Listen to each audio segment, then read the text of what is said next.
I finally finished The Rising of the Shield Hero. It is on Crunchyroll. It is 25 episodes long. If I read the Wikipedia right, it was a couple of days ago. I might have forgotten what it said, but we are getting a second season, or we're probably going to get a second season or something like that. I think it's something about a third season, or maybe that was another show I was looking at that said there was a second and third season that was going to show up. I don't know. We're probably going to get a second season. It was popular. Blah, blah, blah. It was popular enough. So I think I did a first impressions of Shield Hero, but yeah, 25 episodes. It's on Crunchyroll. I can't remember if I said that or not. Memory of a Goldfish. I have. Basically, the story is about four heroes that are summoned from Japan. We find out it's like different versions of Japan, like maybe alternate dimensions or something. It's like very briefly glossed over in the first episode, which, by the way, the first episode is longer than any of the others. It's like an hour or something, where the rest are like our average, like 20-ish, between 20 and 30 minutes, you know? So our hero is Naofumi, who is the shield hero, as you could probably guess by the fucking name. And the other heroes are the spear hero, the bow hero, and the sword hero. Right away, you can tell a few things about the characters. Like, the others aren't really shocked they're there, and they're already making demands.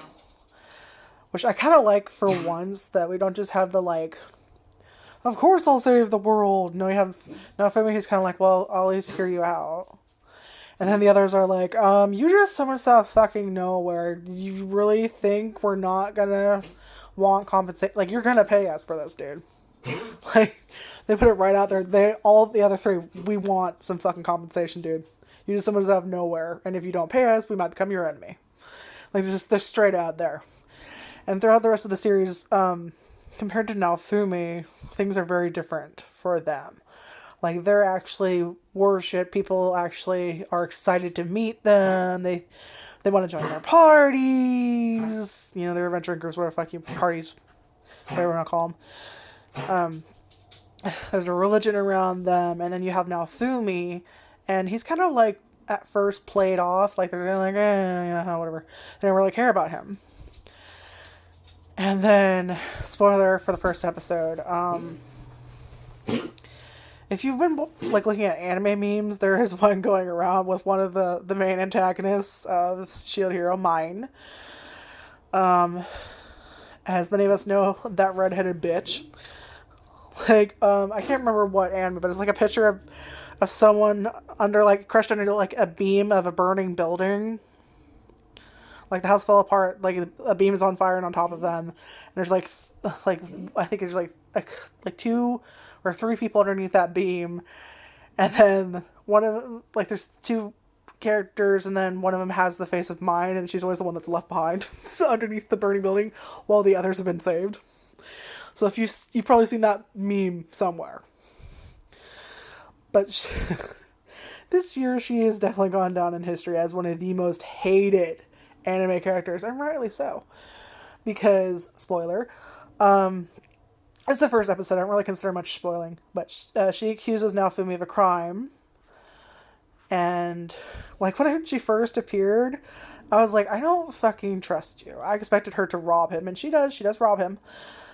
I expected her to be like that, like the bandit adventurer type character that, like, I'm gonna steal your shit and run, like you've seen in a few other anime. I can't really think of any, but, like, I've seen that character before. So when I saw her, I was like, I don't trust you, bitch. She did a lot worse. She accuses him of, like, attempting to rape her or whatever. And the country they're in, was it Malmark? Malmark, I can't fucking pronounce it. Is a matriarch country, which means females tend to rule. So, of course, everyone just believes her, and he doesn't even get a chance to defend himself. And he's set up. He's robbed of all his possessions. He's literally thrown out. And the only reason he isn't executed is because he's one of the heroes. They can't kill him. because you need all 4 heroes to fight these waves of catastrophe, which are the reason they're summoned to begin with. And the waves bring like monsters and that kind of thing. And I like the way they actually did things rather than like they're just kind of always there. Like they're actual fucking. It's an actual phenomenon where the sky changes to a deep color. There's like these green sickening swirls in the sky, and the sky's like a blood red, and monsters show up out of nowhere. There's undead. Like it's an actual kind of like a natural phenomenon, like weird dimensional type of thing. Like it's actually kind of cool rather than like some random fucking gate that shows up out of nowhere. Like the entire sky goes black, or not black. It goes red and green, and yeah. So the heroes are brought there to fight these waves of catastrophe. And yeah, at first Nofu was kind of like written off, like we don't really expect anything from the shield hero. And then he becomes the most hated person, and he's thrown out with literally no money. No one joins his party. And here's the thing that's really important to the story is that whatever your weapon is, you can't use anything else. It will not allow you to pick up any other weapon. You can pick up, you learn later on, you can pick up the same type of weapon and like, kind of like auto save it or something. Like it's stats to your weapon, so you can change your weapon to that type of weapon. So the spear, like, you pick up another spear, you can have that type of spear or the stats or something. Like you can kind of like copy it. It's kind of like very briefly explained much later on in the show. But other than that, you can't pick up another weapon. And of course, Nafumi's the shield hero, so he can't fucking fight. He only has a shield. And because he's the most hated person, because everyone thinks he raped this girl, no one will join his party. And even before then, no one wanted to join his party because, like, why would you work for the shield hero? They don't really expect anything of him. And then, yeah. So, a trigger warning, there is slavery in this show. The demi-humans are treated very poorly. And now Fumi ends up getting a slave, who is our waifu, Raftalia, who is like a raccoon demi-human. Like, she's adorable. We love her. And I kind of like I've seen slavery in shows before, like the main protagonist from what's the name? Nay, stop whining, you're fine. What is the name of that show? Death March to the Parallel World Rhapsody. He buys some slaves, but it's still like to save them. Whereas Naofumi is like, he's lost all his trust. No one will help him. He can't fight the waves. He has a fucking shield. He needs a weapon, but since if you're the heroes, you can't pick up any other weapon. You can only have that type of what you have. And of course, he never learns that you can use other shields and shit later on. You feed monsters to your weapon, and you can get like stats and stuff. So he does that throughout the show, but he doesn't know until much, much later on that. Are you telling me I can just pick up a fucking shield and like have its stats? Like, he doesn't know that until much later. So he's been doing what he can. So he gets to this point where like we see this kind of like naive but kind of like still nice guy start to become an anti-hero almost, because he hates everyone after what they've done to him. Even the other heroes won't listen to him. They just like, oh, he did it. Like, everyone just assumes he did it. And he doesn't get a chance to defend himself. There's no trial. There's nothing. It's just, he did it. And now he fucking hates you. And mine continues on throughout the series to just fuck with him anytime she gets the chance to. And even at the very end of this series, we don't know why she does that. We kind of understand why the king starts to hate him, but we don't understand why the fuck she does it. There's no, it's because of, like, no, you're not really given anything. And it's kind of the irritating thing is about it. So you do get a cliffhanger ending, and at the very least of the first season, you do not get an answer as to why Mine did it. You do get a little bit of reason of why the king doesn't like the shield hero. But, Nene, lay down. If you don't lay down, you start coughing, you know that. Lay down, baby. Lay down. Nene, lay down. Anyway, so you see his personality start to warp. He becomes this very jaded, bitter character that doesn't trust anyone.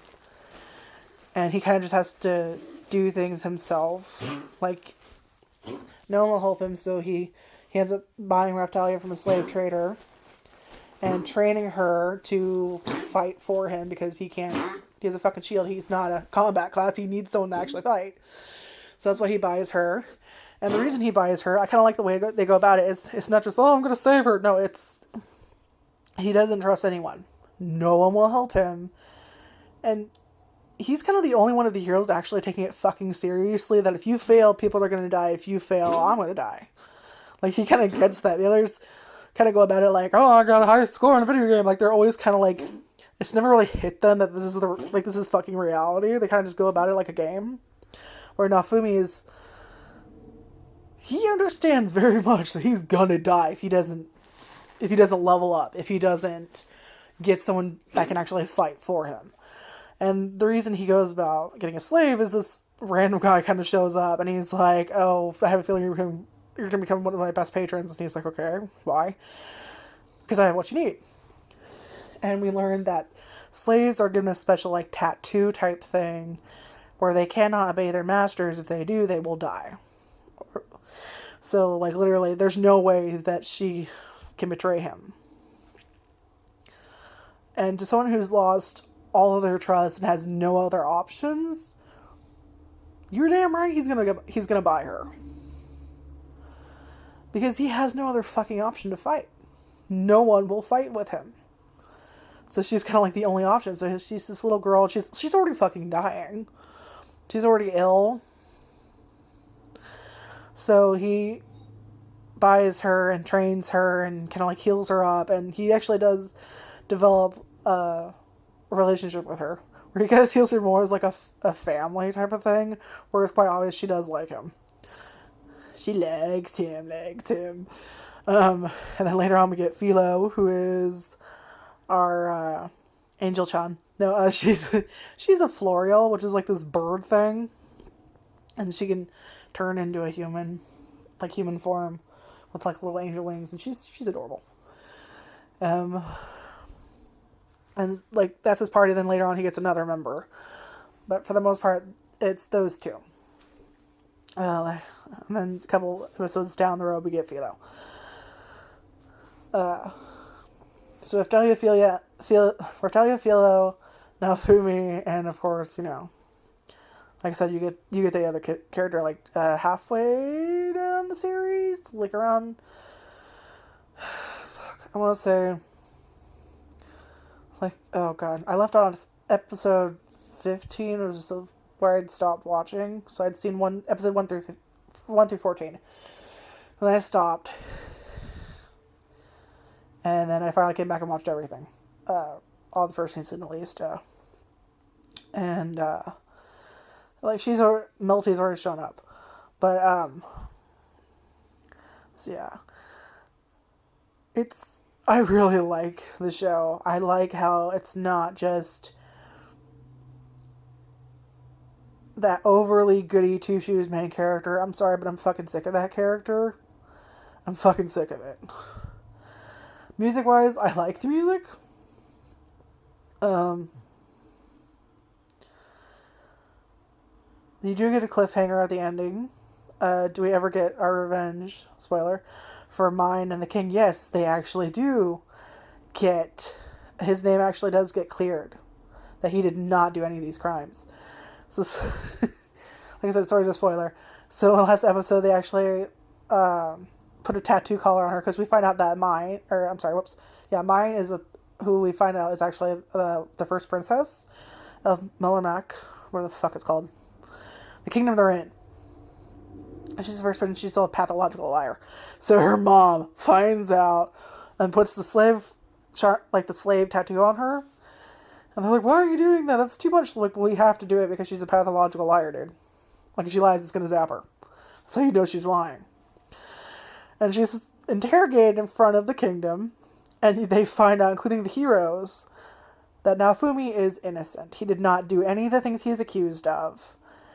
And we find out Melty or Melty is the second princess. She's actually the crown princess, despite the fact she's the younger sister.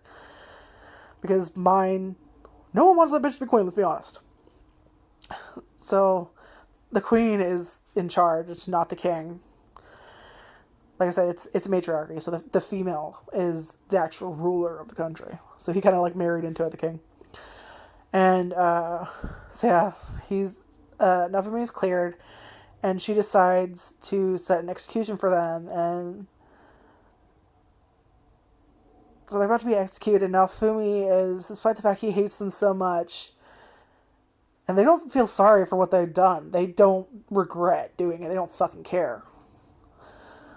But it doesn't sit right with him, despite the fact he hates them and always will hate them and will not forgive them for what they've done. But he stops the execution. Nafumi does. And he, I kind of like his revenge, to be perfectly honest. Where they're stripped of all their titles and their status and that kind of thing. Their power, all that's gone. Doesn't matter. And so the execution is stopped, but obviously they still not getting any of their stuff back.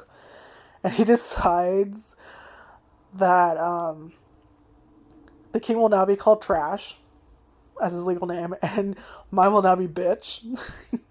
And the queen's like, well, she goes by or was it Malty as her adventurer name? And he's like, oh, well, then Slut. So now her legal name will be Bitch, and then her adventuring name she goes under will not be Slut. And I kind of love it. It's so horrible, but at the same time, like, no, I don't feel bad for them. They're horrible fucking people. But we do learn a little bit that, yeah, the king does have a reason for hating the shield hero. Because obviously there were other heroes in the past. And we don't know what it is. We just know he has some kind of beef.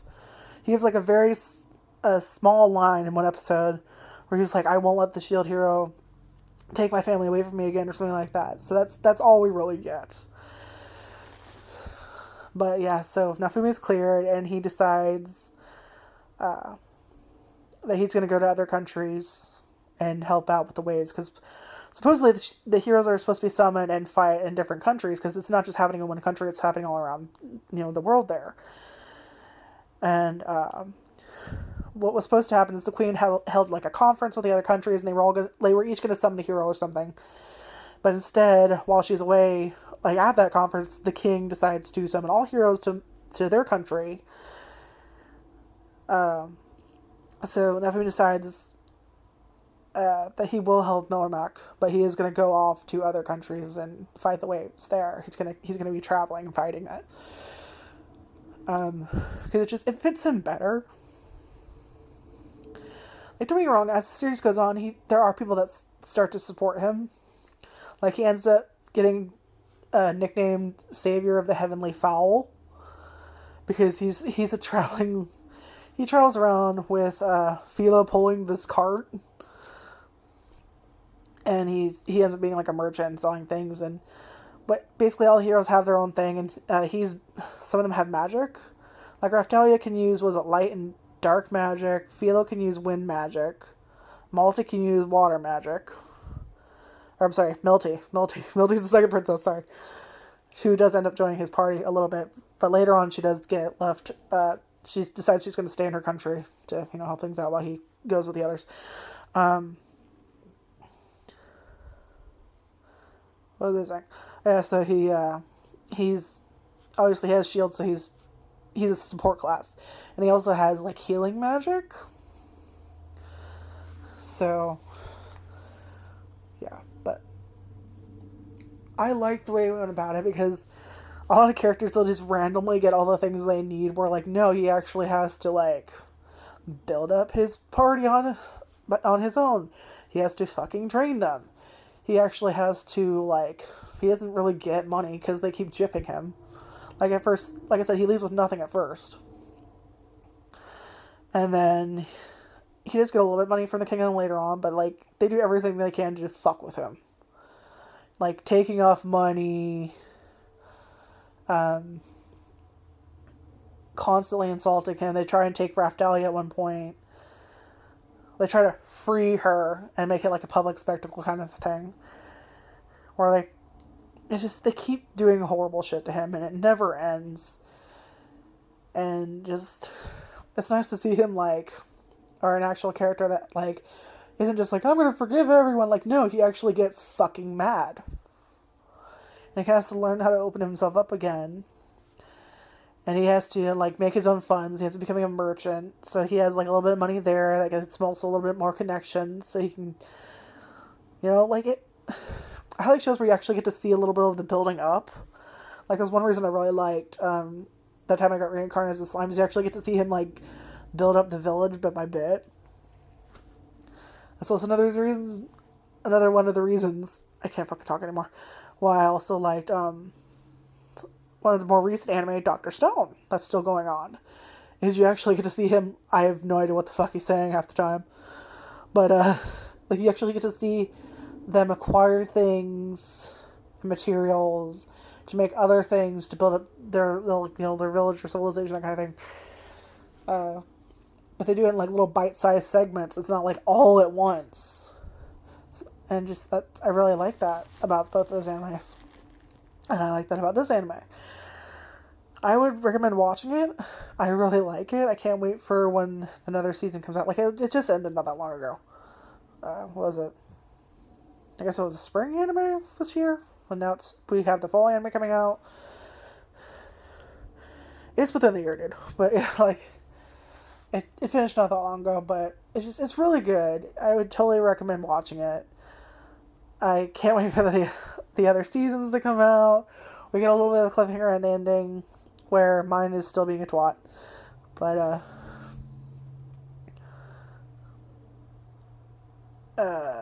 obviously my mind went blank. Yeah, mine is still mine.